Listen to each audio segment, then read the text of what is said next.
கோடி கோடியா கொள்ளையடிச்சவனுக்கெல்லாம் பாதுகாப்பு கொடுத்து வெளிநாட்டுக்கு அனுப்புறீங்க. வயிற்று பொழப்புக்காக ராத்திரி நாங்க போய் நின்னா எங்களை இலக்காரமா பாக்குறீங்கல்ல? அப்படி என்ன சார் நாங்க பெருசா தப்பு பண்ணிட்டோம்? நீங்க பண்ற இந்த போலீஸ் தொழில் ஒரு வேலைனா நாங்க செக்ஸ் ஒர்க் பண்றது ஒரு வேலை தான் சார். அது எந்த சட்ட சார் சொல்லுச்சு நாங்க செக்ஸ் ஒர்க் பண்றது தப்புன்னு? என்கிட்ட சட்டம் பேசுற சட்டம். என்ன சார் யார் மேல கை வைக்கிறீங்க? எடுங்க கைய. ஏய் இந்தாடி துணிய போடு, துணிய போடு.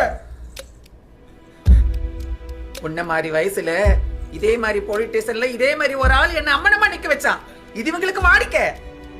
நீ துணி அவுத்தினா அவனுக்கும் நம்மளுக்கும் வித்தியாசம் என்னடி இருக்குது? போன போடு, நம்ம ஆளுங்களுக்கு ரோட்ல உட்காரலாம். என்ன பண்ணிடுவாங்கன்னு பாத்துறேன் நானு. வா போலாம். இல்ல அவங்களை கூட்டு போ.